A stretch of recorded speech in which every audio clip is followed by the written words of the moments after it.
Christian Andrade with the Grady Daily. And here's 3 brief stories to start your day.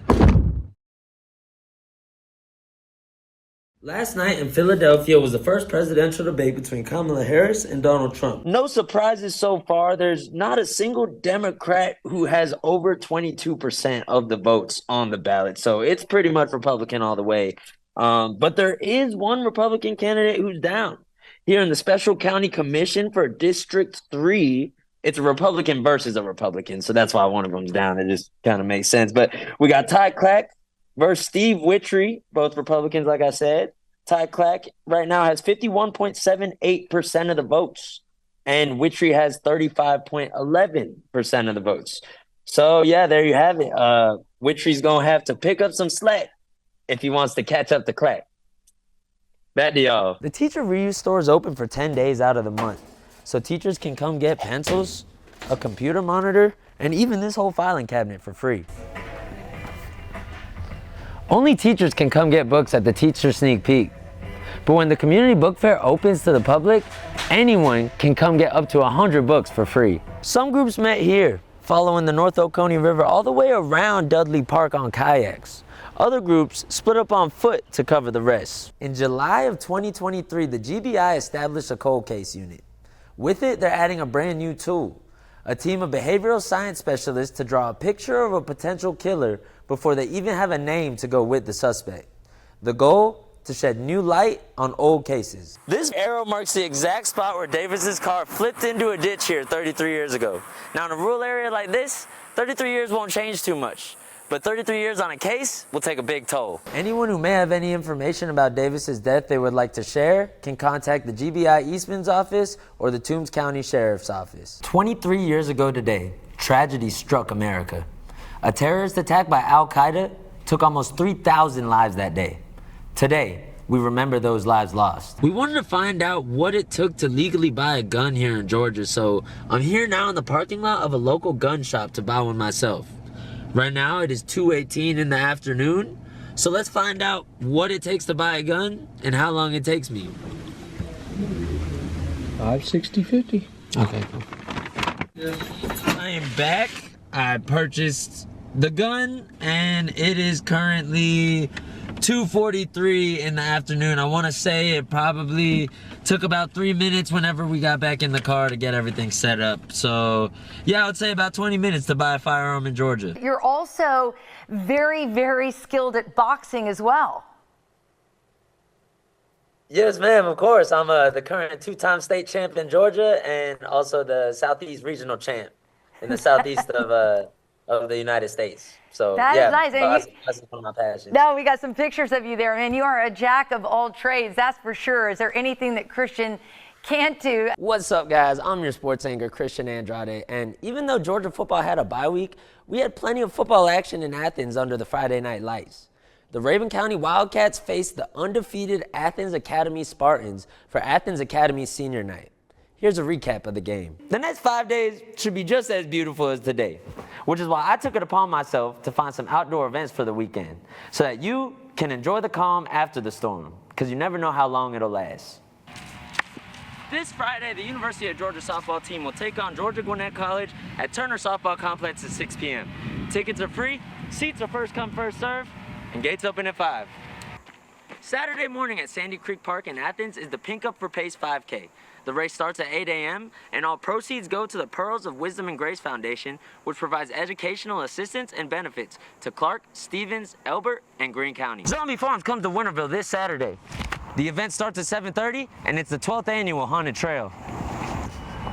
And of course, the Georgia Bulldogs face the Auburn Tigers for their homecoming football game here at Sanford Stadium. After the break, our sports anchor, Keisha Chestnut, has more details for this Saturday in Athens. What's up, guys? My name's Christian. And I'm Keisha. And we're here with DGK on the set of The View. Show them where we at. We on the set of The View. We waiting for us to get started. And yeah, we just about to film the day. All right, stay tuned. Can you describe the 2024 election in 3 words? The 2024 election in 3 words. dumpster fire. That's 2 words, but I'm going to use dumpster as Dumpster 2. fire. Dumpster, Are you putting dumpster those words fire. together? Or like a dumpster fire? Like a dumpster on fire? Let's do potential dumpster fire. Well, folks, it's finally election night. From the booth to your backyard. Stay tuned to Grady News Source for Inside Northeast Georgia elections. We'll see you tonight.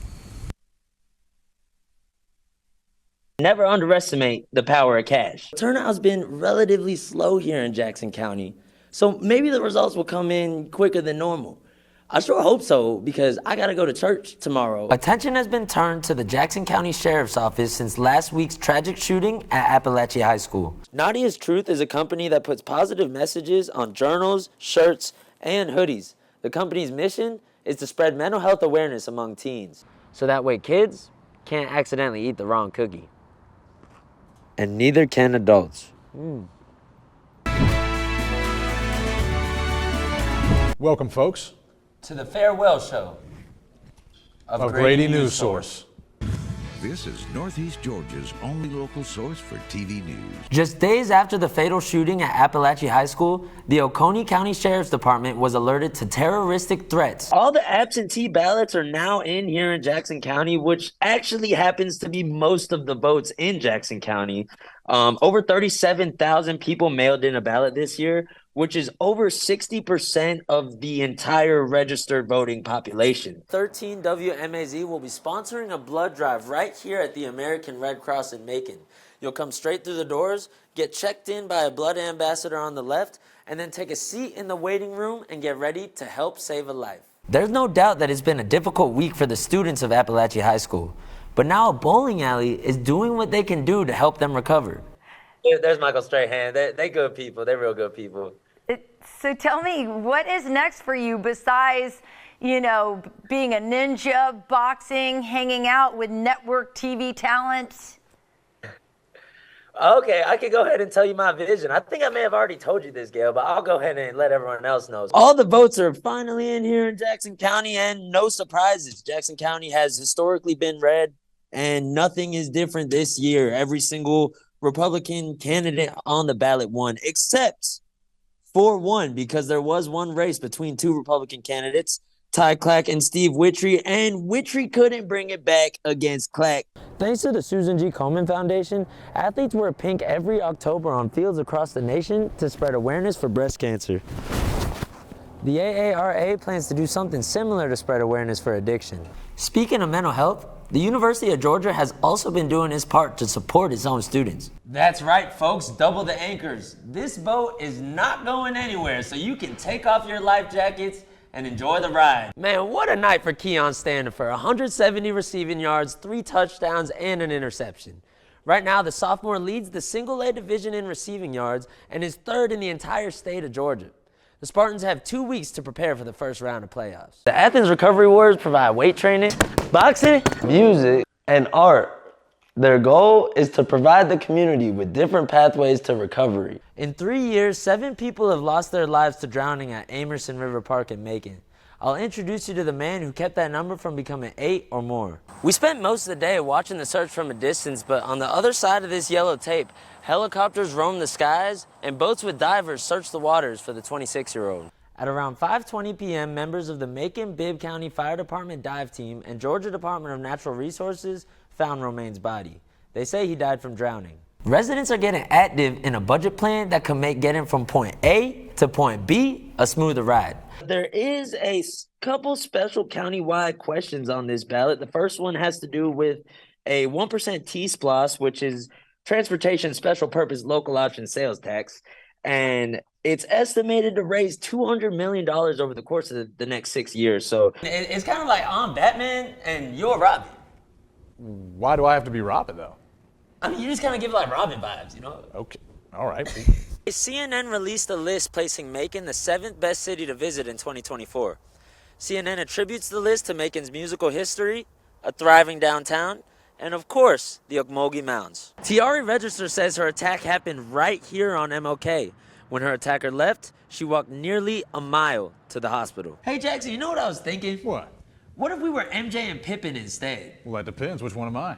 Well, I mean, like, obviously, I'd be MJ. See, man, here we go again. So you're always doing All this. with the- right. The Athens Recovery Warriors nonprofit organization first came around this February. And in only 9 months, over 1,400 people have attended a class. Their goal is to change lives one day at a time.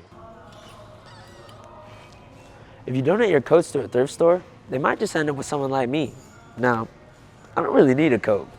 But if you want to give one to someone who does, you could give it to Coats for Kids. Wait, you have 3? Yeah, bro. That's why I'm MJ. All right, anyways. $15 million is coming to this hospital. I'll tell you where the money came from and what it'll be used for. Man, it's great to see some community engagement in Madison County.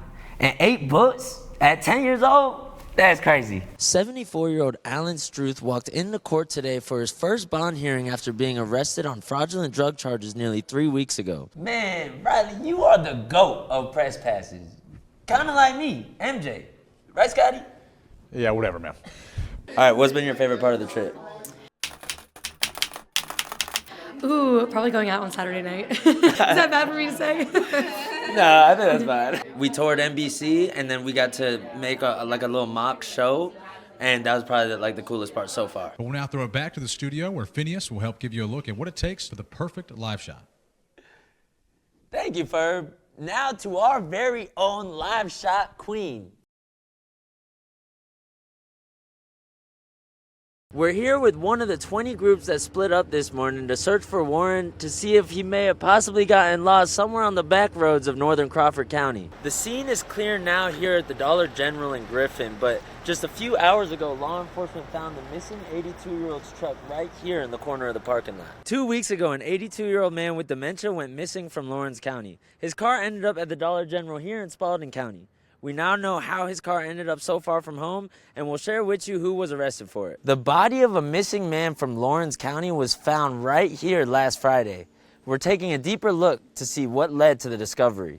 After months with no answers, Garland Warren's family will finally get some closure, putting him to rest here at the family cemetery in Rents, Georgia. Drum roll, please, Robin. Keisha Chestnut for Most Improved. After college, I'm going to be a reporter for a little bit. And that's how I'm going to build up my brand, build up my name for boxing. And then I'm going to become the lightweight champion of the world and do that for a little bit. And then I'll probably go win American Ninja Warrior at some point too. But yeah, I'll be doing news along the way. I love reporting. That's my thing. So, yeah. Oh, I love it, Christian. Well, you've got a lot of drive. You were an amazing intern for us here at Bloom, and all of us on the Bloom team are so incredibly proud of you. So thanks for joining us today.